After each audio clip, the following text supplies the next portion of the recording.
Hey, I got topic A today, so I'm going to be talking about and explaining how diminishing marginal product works. I'm going to be using a company to show why as you add more inputs, the amount of output you get from each person decreases, and how this ultimately can affect how much a business decides to produce and sell. So starting off, what is marginal product? Marginal product is the increase in output that you get from adding another input. So the input, an example of that would be land, labor, or capital. An example of output is the amount that you sell. So for an example, it's for every worker you add, how many more items will you sell?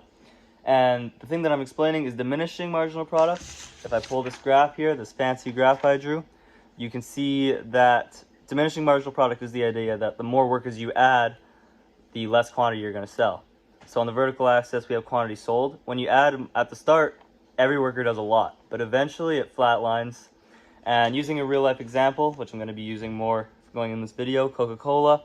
Let's say you have a fixed amount of machines and stuff, and you hire a ton of workers. The more workers you hire, the less machines that they can use, the less efficient they are, because everything else is fixed. So eventually there's just not enough space for all these people, and hiring these workers does more damage to you than it helps.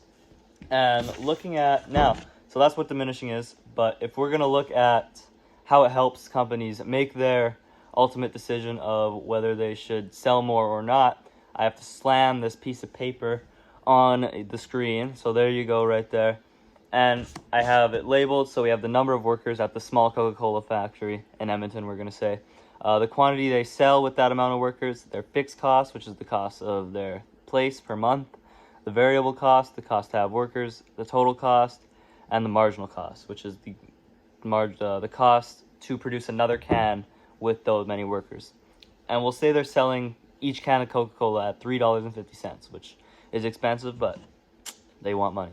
So that first worker, it costs, at the end it says their marginal cost to produce a can with one worker is $2. And we see it diminishes as we go throughout. The quantity sold at one worker is 500. The quantity sold at two workers is 900. Three workers, 1,200. So it slowly diminishes. And that marginal cost, because they're becoming less efficient, gets higher and higher. To the point where when you add that fourth worker, it costs $5 to make every can. And at this point, if we look at the graph, that is when it gets higher than the amount you're selling at.